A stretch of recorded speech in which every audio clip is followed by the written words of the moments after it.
Al fin tenemos una agenda para charlar, para discutir, para proponer, para profundizar, que no es la agenda que imponen los libertarios.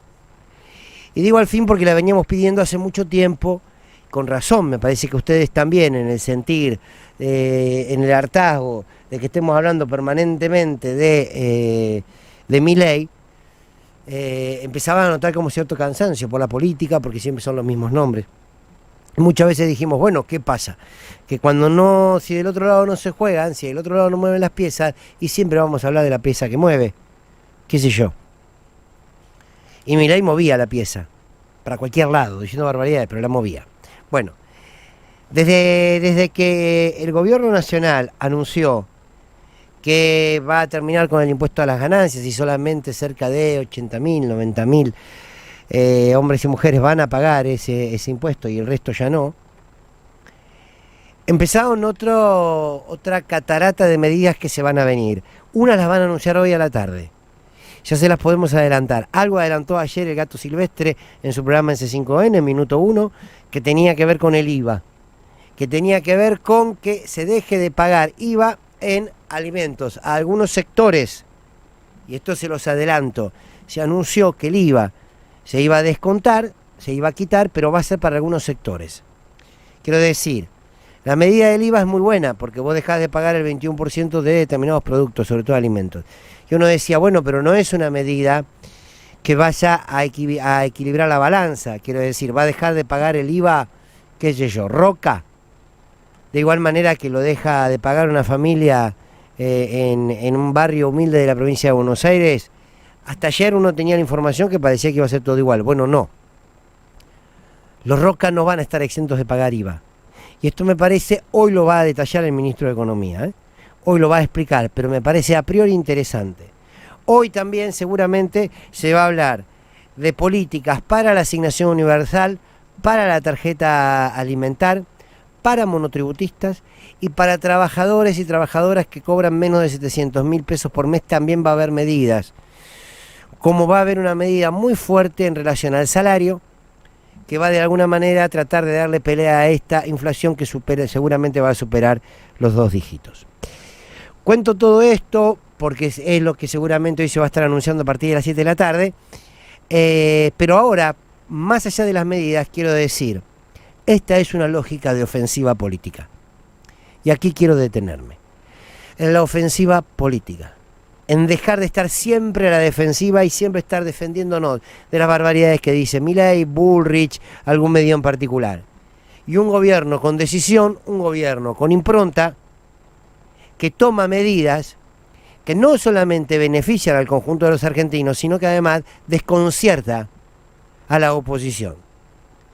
Los hace tropezar permanentemente. Ayer lo decíamos con las tapas de Clarín. El mismo diario que hace años atrás, en el 2010, 2011, criticaba y condenaba el impuesto a las ganancias y decía que era un impuesto que no se le podía cobrar a los trabajadores, que era una bomba de tiempo y qué sé yo cuántas cosas, pasó a ser un populismo económico, populismo tributario lo llamó ayer Clarín. ¿No?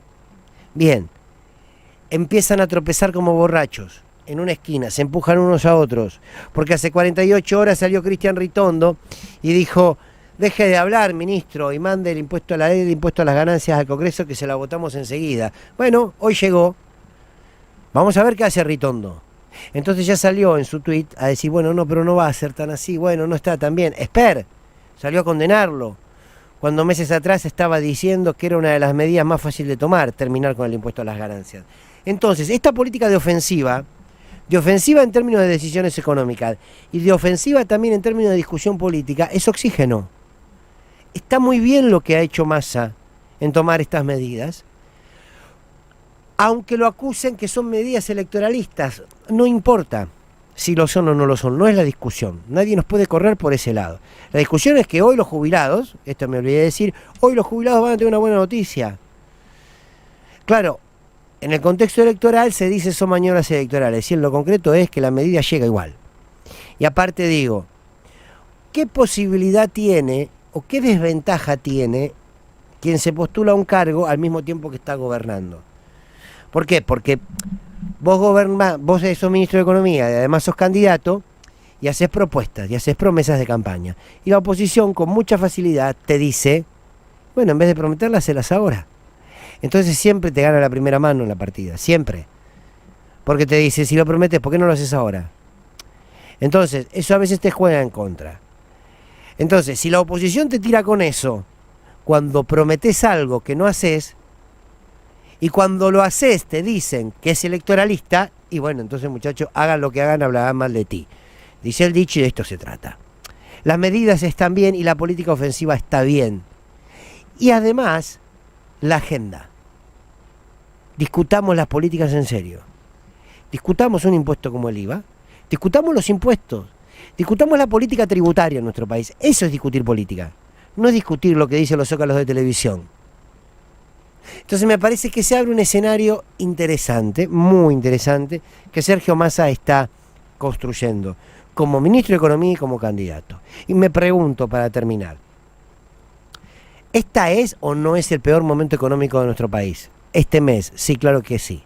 Así lo indica la inflación. Es el peor momento para los precios, es el peor momento inflacionario, es el peor momento de la deuda y es el peor momento en el tema de la crisis social. Si en este momento, que es el peor de estos 3 años y medio, Sergio Massa pudo tomar estas decisiones, ¿alguno le quiere preguntar a Alberto Fernández por qué en 3 años y medio no las tomó? Primero, para preguntárselo, hay que encontrar dónde está.